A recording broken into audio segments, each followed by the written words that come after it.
नमस्कार दोस्तों, स्वागत है आपका डीके गुरुजी स्टडी पॉइंट में। आज की शॉर्ट एंड डिक्टेशन की स्पीड होगी 60 वर्ड प्रति मिनट। डिक्टेशन स्टार्ट होगी 5 सेकेंड बाद। Dictation start.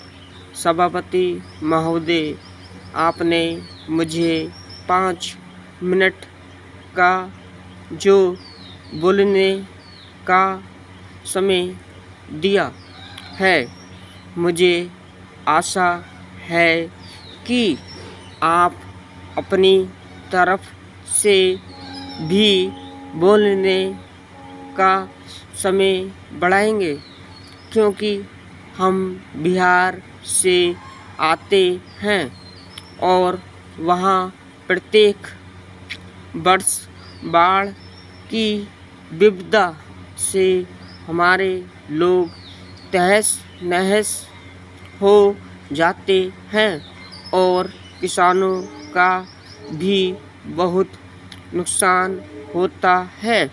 अभी हमारे एक माननीय सदस्य कह रहे थे कि जिसके पाँव में चप्पल नहीं है, आधी धोती है और वस्त्र नहीं है, तो उसके लिए मान लिया जाए कि वह किसान मजदूर है।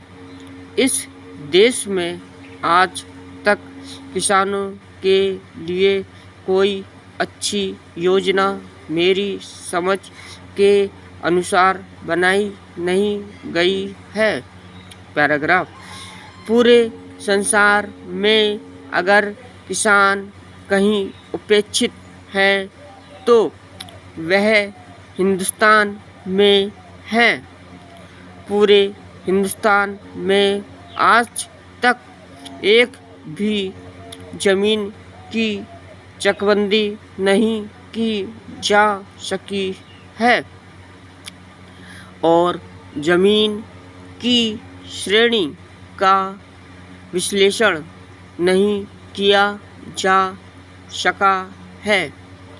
इससे पता लगता है कि किसानों को इन कांग्रेस के लोगों ने कितनी प्राथमिकता दी।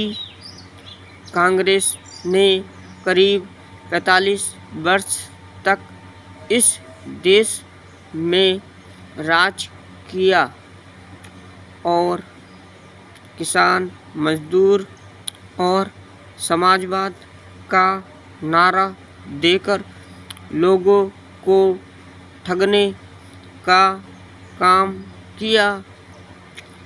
अपने चुनाव घोषणा पत्र में जनता दल ने यह वायदा किया था कि हम किसानों के 10,000 रुपये तक के ऋण माफ़ करेंगे, लेकिन इसके साथ उन्होंने किंतु परंतु लगाया।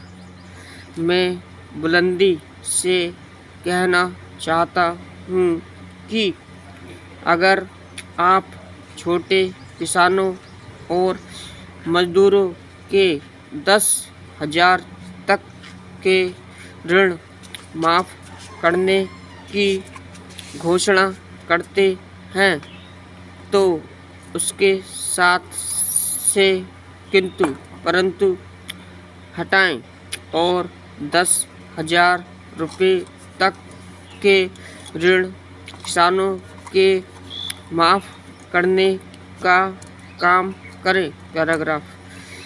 सिंचाई का जहाँ तक सवाल है, मैं उसके संबंध में आंकड़े देना चाहता हूँ।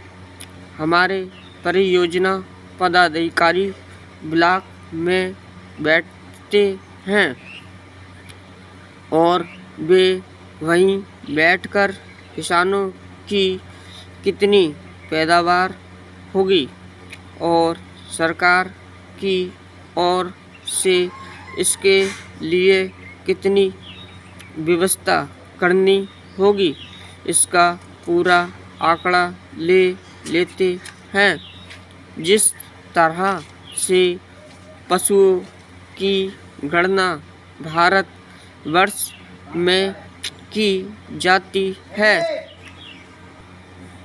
और उसको कोई गिनती नहीं की जा सकती, केवल अंदाज से कर ली जाती है, उसी तरह से किसानों की खेती के संबंध में जानकारी घर बैठकर ली जाती है। फिर भारत सरकार और राज्य सरकार उसका डाटा बनाकर उसे सदन में रख देती है।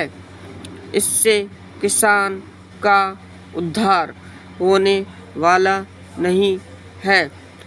Full stop. अगर आपको डिक्टेशन पसंद आई हो तो सब्सक्राइब और लाइक करिए। धन्यवाद।